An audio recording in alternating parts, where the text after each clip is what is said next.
na. Ito ang masakit kasi. Maraming mga inaanyayahan sila na magrarally. Pati nga ang vlogger nila eh. Ewan ko kung nalaman nyo tong kwento na to. Galit na galit yung matanda. Itong huli nilang one time, big time, maraming binayarang mga vlogger. Hindi sumipot. Hindi sumipot. Hindi sumipot. Pati na rin yung mga rallyhista. Hindi rin pumunta. Pagkakaso Diba? Kukonti na nga lang sila. Ine-expect nila yung dami na binayaran nila, pupunta lahat. Ayun, nga. Kaya ang nangyari, wala nang nag-flex ng rally nila. Oo. Dahil sabi nga nila, sabi nung matanda, one time, big time. Oo. Sabi ni Bingot, hindi pa raw tapos. Akala ko ba one time, big time? Hindi pa pala tapos. Boss Eh di ano ba yan? Two time? Ano?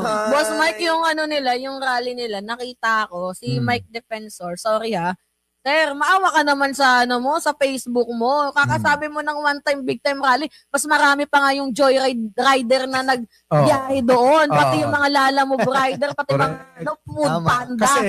Kasi alam nyo kung bakit. Pagod na ang tao sa mga ganyan. Ayaw ng taong bayan yung nag-aagawan ng posisyon, lalo na pagka-presidente. Abay, natuto na ang mga Pilipino sa mga nakaraan na agawan. Na wala naman nangyayari sa ating bayan. Tama. Inagaw kay Apo Lakay ang pagiging presidente ni Cory.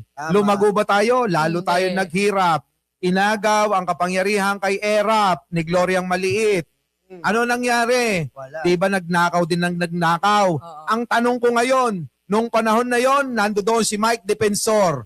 Bakit hindi siya nag-ingay noon? Oo. Samantalang lantaran, harapan ang pagnanakaw ni Hindi kasi, Ali Boss Maliit at Mike. buong pamilya niya.